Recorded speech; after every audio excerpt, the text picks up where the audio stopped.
Good morning, Radhe Radhe. कैसे हो सब? अच्छे हो? चलो ठीक है बच्चे, हम लोग चैप्टर डिस्कस कर रहे थे बच्चे, जिसके अंदर जो लास्ट टॉपिक हमने डिस्कस किया बिजनेस स्टडीज में चैप्टर में हमारा वो टॉपिक था internal sources and external sources of recruitment. कि रिक्रूटमेंट के इंटरनल सोर्सेज कौन कौन से होते हैं और एक्सटर्नल सोर्सेज कौन कौन से होते हैं।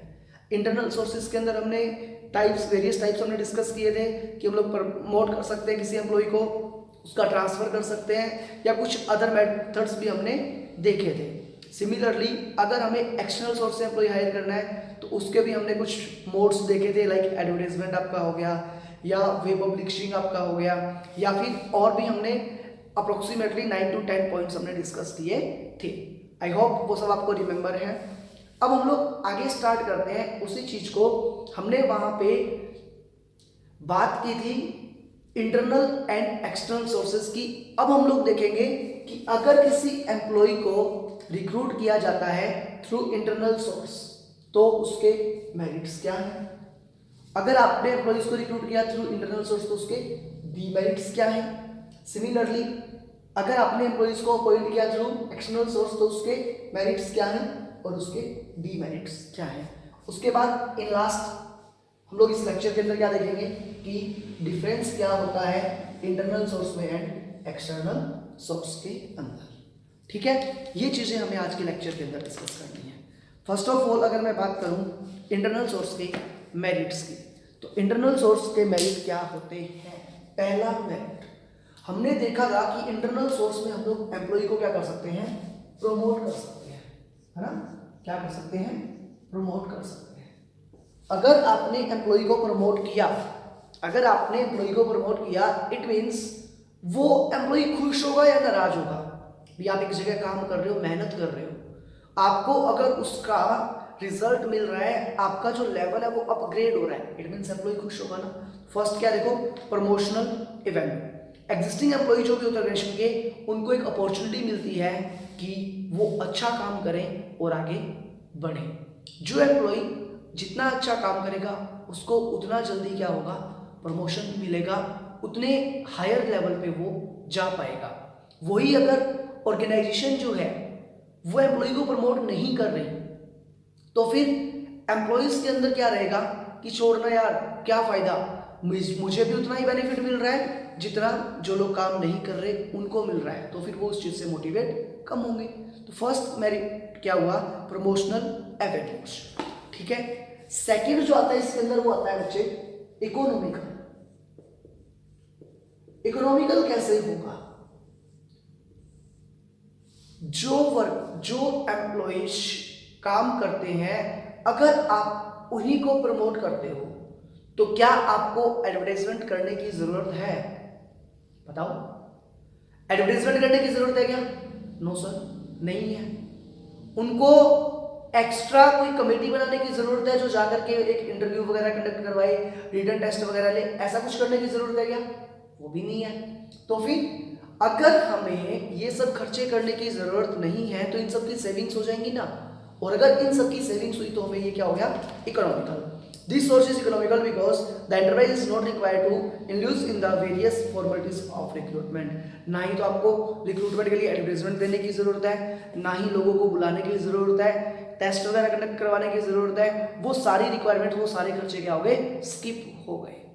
जो बड़ी कंपनीज होती हैं वो क्या करती हैं, या स्कूल्स वाले क्या करते होते हैं, जब न्यू सेशन स्टार्ट होता है तो जहाँ से उनको स्टाफ हायर करना होता है उस वेन्यू पे वो स्टाफ के इंटरव्यूज कंडक्ट करवाते हैं।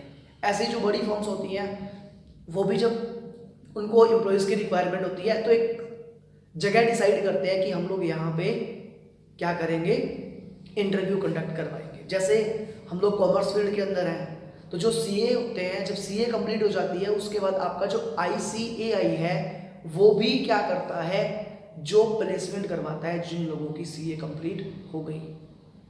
अब क्या आईसीएआई फ्री में उनको जॉब प्रोवाइड करवा देगा? नहीं, ऐसा तो आईसीएआई नहीं है।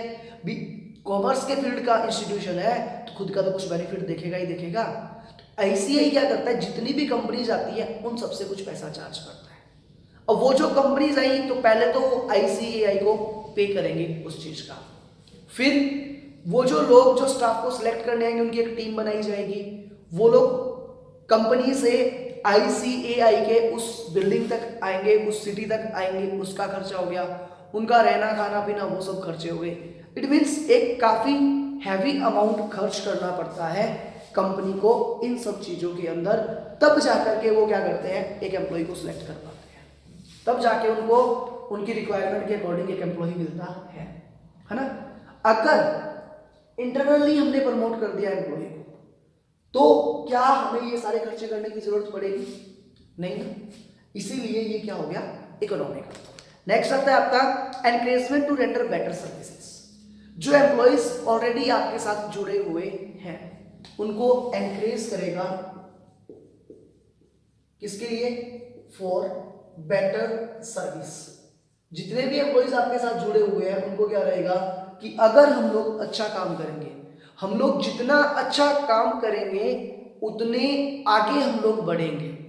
अगर हमने अच्छा काम नहीं किया तो हमें प्रमोशन नहीं मिलेगा, हमारा इंटरनल प्लेसमेंट नहीं होगा और हम लोग उसी लेवल पे रह जाएंगे। वही अगर हमने अच्छा काम किया, अच्छी वर्किंग की, तो उसका बेनिफिट भी हमें मिलेगा और हम काफ़ी आगे तक भी जा सकते हैं। तो अगर एम्प्लॉयज़ को एनकरेज करना है कि भैया बढ़िया सर्विस दोगे, बढ़िया काम करोगे, तो आप जहाँ हो वो लेवल तो कुछ भी नहीं है, आप इसमें और अच्छे और बड़े हायर लेवल तक जा सकते हो। डिपेंड करता है आप में गट्स कितने हैं, आप में क्वालिटीज कितनी हैं।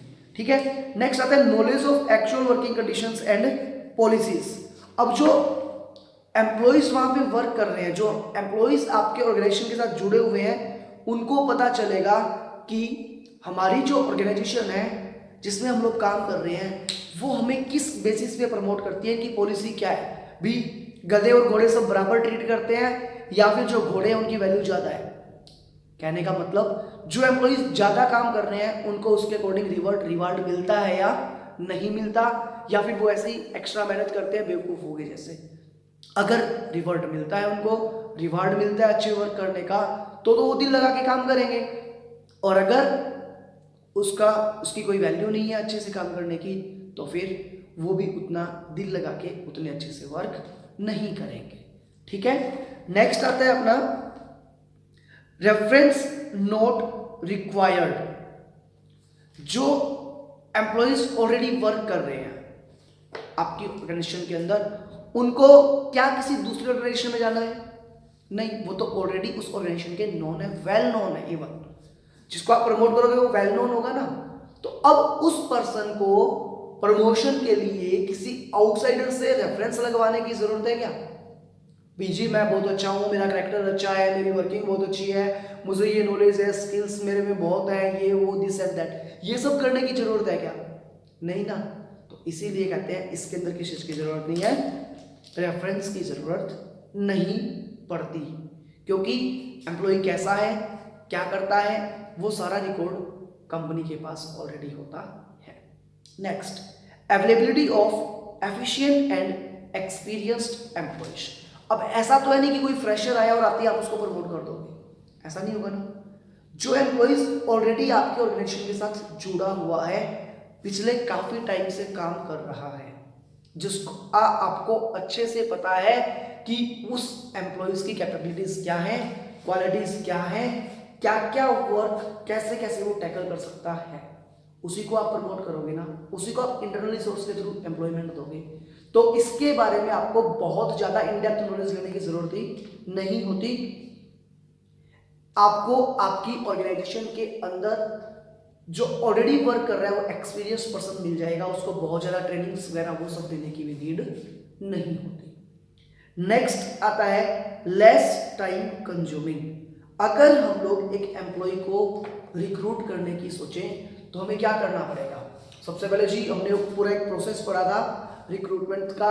रिक्रूटमेंट के प्रोसेस के अंदर था कि पहले हम लोग देखेंगे नंबर ऑफ एम्प्लॉयज कितने होने चाहिए, फिर हम लोग उसके लिए रिक्रूटमेंट डालेंगे, रिक्रूटमेंट डालने के बाद वो लोग हमें अप्लाई करेंगे, हम लोग उसमें से शॉर्ट करेंगे, सिलेक्शन करेंगे, सिलेक्शन करने के बाद हम लोग उनको प्लेसमेंट देंगे, प्लेसमेंट देने के बाद फिर उनको हम लोग अपने पास बुलाएंगे, ट्रेनिंग वगैरह देंगे एंड ऑल।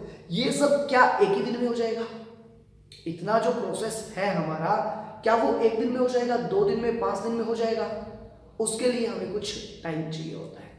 बट अगर हमने हमारे साथ हमारे एग्जिस्टिंग एम्प्लॉय को जुड़ा, उसी को हमने प्रमोट किया, तो क्या आपको एम्प्लॉयज ढूंढने में टाइम लगा? क्या आपको सिलेक्शंस करने पड़े? उन सिलेक्शंस को बाद में प्रमोशन के लिए, प्लेसमेंट के लिए बताना पड़ा कि हाँ जी आपका प्लेसमेंट हो रहा है, फिर वो आएगा, फिर आप उसको ट्रेनिंग दोगे। ये सब चीजें क्या हो गई? खत्म। और ये सब चीजें खत्म होने के कारण टाइम सेव होगा या नहीं होगा? ऑब्वियस सी बात है, टाइम सेव होगा। ठीक है, ये क्या है? मेरिट्स किसके? इंटरनल सोर्स के। नेक्स्ट आते हैं demerits of internal source of recruitment. Demerit first क्या है? Promotion of inefficient employees. कुछ ऑर्गेनाइजेशंस का फंडा क्या होता है कि अगर कोई एम्प्लॉय हमारे साथ 5 इयर्स, 7 इयर्स, 10 इयर्स, एक क्राइटेरिया डिसाइड करते हैं कि अगर किसी एम्प्लॉय ने हमारे साथ इतने टाइम काम किया तो हम उस एम्प्लॉय को क्या करेंगे? प्रमोट कर देंगे। अब चाहे वो वर्कर एफिशिएंट हो या ना हो, आपकी पॉलिसी क्या है? टाइम बेस्ड है। आपने काम कैसा किया वो मैटर ही नहीं कर रहा। मैटर क्या कर रहा है कि उस एम्प्लॉय को टाइम कितना हो गया। और अगर भाई साहब आप टाइम बेस्ड प्रमोशन दोगे तो कई बार क्या होगा, जो एफिशिएंट एम्प्लॉयज उनको टाइम उतना नहीं हुआ पर वो काम अच्छा कर रहे हैं in comparison to that employees who are not servicing well, who are less experienced और less efficient, उनके कंपैरिजन में एक अच्छा एम्प्लॉई जिसका नॉलेज अच्छा है, स्किल अच्छी है, वर्क ज्यादा करता है, उसका प्रमोशन नहीं हो पाएगा। तो फर्स्ट क्या हुआ? प्रमोशन हो गया किसका? इनएफिशिएंट एम्प्लॉई का। जैसे ही इनएफिशिएंट एम्प्लॉई का प्रमोशन हुआ, जो एफिशिएंट एम्प्लॉई है उसकी मानसिकता पे, उसकी सोच पे क्या फर्क पड़ेगा? कैसे भाड़ में जाए ना, इतना काम करता हूं, दिन रात एक कर रखा है, इतना अच्छा सोचता हूं ऑर्गेनाइजेशन के लिए, इतनी मेहनत करता हूं, और मैं कहूं आज वही का वही हूं। और ये देखो जो जिनको 10 साल हो गए ये बैठे बैठे कुछ नहीं कर रहे, लेकिन इनको 10 साल हो गए तो ये प्रमोट हो गया, आज क्या बन गया? मेरा बॉस बन गया, मेरे ऊपर नाच रहा है। समझ रहे हो बात को? कहने का मतलब क्या है? जो एफिशिएंट एम्प्लॉइज हैं उनके माइंड के अंदर भी फिर क्या आएगा? वो भी सोचेंगे यहाँ रहने देना, यहाँ पे एक्स्ट्रा एफर्ट्स की कोई वैल्यू है ही नहीं, तो हमें यहाँ पे एक्स्ट्रा एफर्ट्स नहीं करने। अगर हम लोग एक्स्ट्रा एफर्ट्स करेंगे भी तो भी कोई बेनिफिट नहीं मिलने वाला। दो चीज होगी, इनएफिशिएंट एम्प्लॉय का आपने प्रमोशन कर दिया तो एक तो एफिशिएंट एम्प्लॉय प्रमोट नहीं हुआ, दूसरा जो एफिशिएंट एम्प्लॉय है वो मोटिवेट होने की बजाय क्या हो जाएगा? डीमोटिवेट हो जाएगा कि यहाँ पे काम की कदर नहीं है, यहाँ पे टाइम की कदर है। नेक्स्ट आपका आता है no opportunity for efficient outsiders. अब आपने क्या किया? जो आपका इंटरनल वर्कर है उसी को प्रमोट कर दिया। जरूरी है क्या कि जितने वर्कर आपके पास है वो सारे ही एफिशिएंट हैं? और बाहर से ऐसे वर्कर भी तो हो सकते हैं जो एफिशिएंट हो। अगर आप रिक्रूट करोगे ही नहीं, अगर आप न्यू ज्वाइनिंग्स के लिए अपॉर्चुनिटी छोड़ोगे नहीं, इंटरनली सबको प्रमोट कर लोगे, तो जो बाहर का एक अच्छा बंदा आने वाला है क्या वो आपके साथ जुड़ पाएगा? नहीं जुड़ पाएगा ना। एक चीज कि जो भी नया एम्प्लॉय एफिशिएंट है वो उसको आपके साथ जुड़ने का मौका नहीं मिल पाएगा due to internal source. Next आता है बच्चे नॉट ए कंप्लीट सॉल्यूशन। अगर मैं बात करूंगी क्या एक ऑर्गेनाइजेशन का रिक्रूटमेंट का पूरा काम इंटरनल सोर्स से चल सकता है? बताओ, प्रैक्टिकली पॉसिबल ही नहीं है। जो एम्प्लॉइज हमारे यहाँ काम कर रहे हैं उनकी एक लाइफ होती है limited, 10 years, 15 years, 20 years, 30 years, 40 years, उसके बाद तो रिटायर होगा ही होगा। और जब वो रिटायर होगा तो नए एम्प्लॉइज लाने पड़ेंगे, नहीं लाने पड़ेंगे? आपने पीएन को प्रमोट करके डायरेक्टर तक पहुंचा दिया, भाई साहब अब नीचे पीएन की पोस्ट पे बंदा चाहिए नहीं चाहिए? चाहिएगा ना। इट मीन्स इंटरनल सोर्स से कंप्लीट सॉल्यूशन नहीं मिल सकता। अगर आप चाहते हो कंप्लीट सॉल्यूशन तो आपको एक्सटर्नल सोर्स भी यूज करना पड़ेगा। कोई पर्सन केवल ये कह के काम नहीं चला सकता कि जी हम तो इंटरनल सोर्स से रिक्रूट कर लेते हैं, हमें एक्सटर्नल सोर्स की जरूरत ही नहीं है। हम क्या करेंगे एक्सटर्नल सोर्स का? हमारा तो खुद का नेटवर्क इतना स्ट्रॉन्ग है, हम हमारे एम्प्लॉइज को इतना प्रमोट करते हैं कि पीएन को भी हम लोग क्या करते हैं? डायरेक्टर तक बना देते हैं। लेकिन भाई जब पीएन की जरूरत पड़ेगी तो काम कौन करेगा? पीएन ही करेगा। वो नया हायर करना पड़ेगा तो उस पीएन के लिए भी क्या करना पड़ेगा? आपको वापस से रिक्रूटमेंट करना पड़ेगा। समझ रहे हो बात को? ऐसे ही अगर हम लोग बात करें एक्सटर्नल सोर्स की, नेक्स्ट क्या आता है अपना एक्सटर्नल सोर्स जो आता है उसकी अगर हम लोग बात करें तो उसके मेरिट्स क्या क्या होते हैं? What are the advantages of external source? First, availability of qualified personals. अगर हम लोग एक्सटर्नल सोर्स से रिक्रूटमेंट करेंगे, इट मींस हम वो पूरा जो रिक्रूटमेंट का प्रोसेस है वो फॉलो करेंगे। अगर रिक्रूटमेंट का प्रोसेस फॉलो करोगे तो आपके पास चॉइस ऑफ सिलेक्शन रहेगी, नंबर ऑफ एप्लीकेशंस आएंगी, उनमें से आप एक अच्छे एम्प्लॉय को सिलेक्ट करोगे तो क्या है, फर्स्ट होता है आपके पास चांस रहेंगे, एफिशिएंट एम्प्लॉय के आने के चांस क्या रहेंगे, ज्यादा रहेंगे। आपको एफिशिएंट एम्प्लॉय जो है वो अवेलेबल हो जाएगा, क्वालिफाइड पर्सन जो है वो मिलेगा। आप अपनी जो भी रिक्वायरमेंट है उसके अकॉर्डिंग सेलेक्ट करोगे कि जो पर्सन इसके लिए एलिजिबल क्वालिफिकेशन होल्ड करता है हम लोग उसे क्या करें, अपॉइंट करें। ठीक है, नेक्स्ट क्या है, नेक्स्ट है जी वाइडर चॉइस। अगर मैं इंटरनली प्रमोट करूंगा तो मेरे को पता है कि एक या दो ही बंदे ऐसे होंगे जो उस पोस्ट तक जा सकते हैं। इंटरनल सोर्स से रिक्रूटमेंट करूंगा तो वहां पे मेरे पास चॉइस क्या होंगी, लिमिटेड चॉइस। तो हम लोग यहां लिख सकते हैं इंटरनल सोर्स के डिमेरिट में एक और पॉइंट जुड़ गया हमारे साथ, क्या, लिमिटेड चॉइस, है ना। यहां पे क्या हो गया, वो लिमिटेड चॉइस नहीं है, आपके पास कौन सी चॉइस है, वाइडर चॉइस। देखो इसी तरीके से हम लोग और भी डिफरेंस बना सकते हैं। जैसे आपने यहां पे देखा ये क्या है, वाइडर चॉइस, तो यहां पे क्या रहेगी, लिमिटेड चॉइस। यहां पे रेफरेंस की जरूरत थी क्या, नहीं थी ना। यहां पे रेफरेंस की जरूरत पड़ेगी क्या, पड़ेगी। जो हमारा एक्सटर्नल एम्प्लॉई है वो रेफरेंस भी तो यूज करवाएंगे ना उससे। ऐसा तो नहीं कि कोई गहरा गहरा बंदू कह आया और बोला जी मुझे एम्प्लॉई रख लो, हमें उसका हिस्टोरिकल बैकग्राउंड ही नहीं पता, वो बंदा कैसा है। हो सकता है वो क्रिमिनल हो सकता है वो टेररिस्ट हो, जरूरी थोड़ी है। तो पहले पूरी इंक्वायरी करेंगे उसके बाद ही रखेंगे ना, ये चीज। नेक्स्ट आता है फ्रेश टैलेंट। जो नए एम्प्लॉइज आएंगे, जो न्यूली क्वालिफाइड पर्सन है, वो भी तो आपके यहां रिक्रूटमेंट के लिए अप्लाई करेंगे।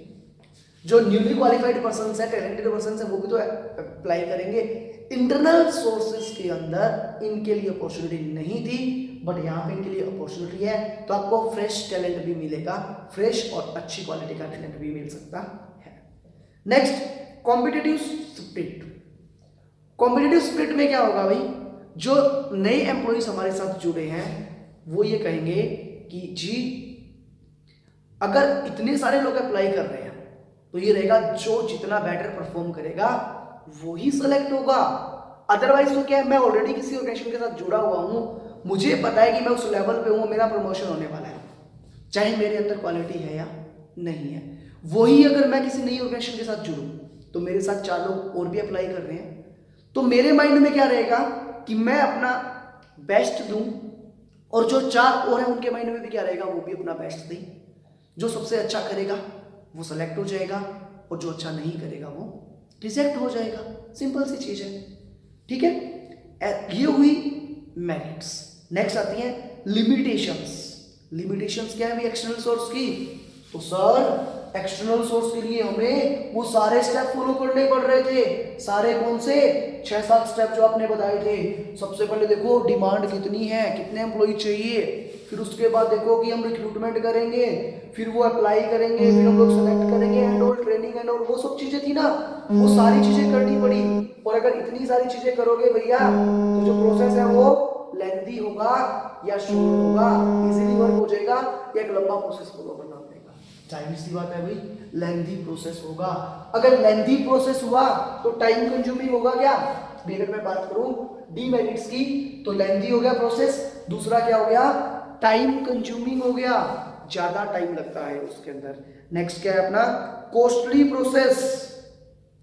अब इतने सारे फंडिंग, इतने सारे स्टेप्स पूरे करने हैं, उसके लिए हमें एक टीम बनानी पड़ेगी। जो टीम के लोग हैं वो सैलरी लेंगे, उनके रहने का, खाने पीने का, वो सब अरेंजमेंट्स करने। जहाँ पे ये इतने सारे लोग इंटरव्यू देने आएंगे उनके लिए अरेंजमेंट्स करने। इवन कुछ बड़ी कंपनीज तो ऐसे भी करती हैं कि अगर आप वहाँ पे रिक्रूटमेंट के लिए जा रहे हो, इंटरव्यू के लिए जा रहे हो, तो वो आपके आने जाने तक के एक्सपेंसेस भी वो कंपनीज बियर करती हैं। इट मीन्स कॉस्टली हुआ ना भी, वो सारा खर्चा अगर कंपनी उठाएगी तो कंपनी पे कितना एडिशनल बर्डन आएगा। नेक्स्ट होता है अपना डिससैटिस्फैक्शंस अमंग स्टाफ। जो हमारा एग्जिस्टिंग स्टाफ है, एग्जिस्टिंग स्टाफ बोलेगा कि यार फायदा नहीं है ना कोई भी, इतना काम भी करूँ, सोचूं, दिमाग लगाऊं, पूरे टाइम मैं ही सब कुछ करता रहूं और लास्ट में मेरे हाथ क्या आया, बाबा जी का ठुल्लू। प्रमोशन तो मेरा किया नहीं, और क्या किया, ये एक कल के नए बच्चे को जो अभी क्वालिफाइड हुआ है उसको आपने मेरे सर पे बिठा दिया जिसको 25 साल का एक्सपीरियंस है। समझे? मतलब एक बंदा जो ऑलरेडी 20, 25, 30 साल से काम कर रहा है वो सोचेगा कि मेरे को काम करते हुए 30 साल हो गए और ये जो अभी अभी इसने क्या किया, एक डिग्री तो ली है और इसको मेरे सर पे लाके बैठा रहे हो। वो कई डायलॉग नहीं लगाते क्या, क्या बोलते हैं, ये बाल ऐसी उड़े थोड़ी है, सफेद थोड़ी हुए हैं, वैसे वाली बात कि ये सब चीजें मैं 30 साल से काम कर रहा हूँ, ये कल का आया वो मुझे सिखाएगा। इस तरीके से उन एम्प्लॉइज के अंदर क्या होता है, थोड़ा सा डिससेटिस्फेक्शन। ठीक है, ये बात हुई हमारी merits and demerits, internal sources as well as external sources. Internal और एक्सटर्नल सोर्सेस के बारे में हमने इन डेप्थ डिस्कशन भी कर लिया, मेरिट्स और डीमेरिट्स भी कर लिए। आपका काम क्या है, अब आप लेक्चर ओवर होने के बाद बनाओगे difference between internal and external sources, जो आपकी बुक के अंदर दिए हुए हैं वो ठीक है, उसके अलावा आप एफर्ट्स करो कि 3, 4, 5 आप एडिशनली और बना सको। पेपर आपके सब्जेक्टिव होने वाले हैं अभी तक के अकॉर्डिंग, तो आप इस तरीके से खुद को मेंटली प्रिपेयर रखो कि ये वाले बुक वाले याद होते हैं, बहुत अच्छी बात है, प्लस उसके साथ साथ हम लोग क्या करें, कुछ खुद की क्रिएटिविटी भी दिखाएं और ऐसे डिफरेंसेस जो बन सकते हैं वो हम लोग बनाएं साथ के साथ। तो उससे क्या होगा, आप उस टॉपिक पे ग्रिप बनाना सीख जाओगे। ठीक है, तो आप लोग अच्छे से ये बुक से पढ़ोगे, रिवाइज करोगे सारे टॉपिक।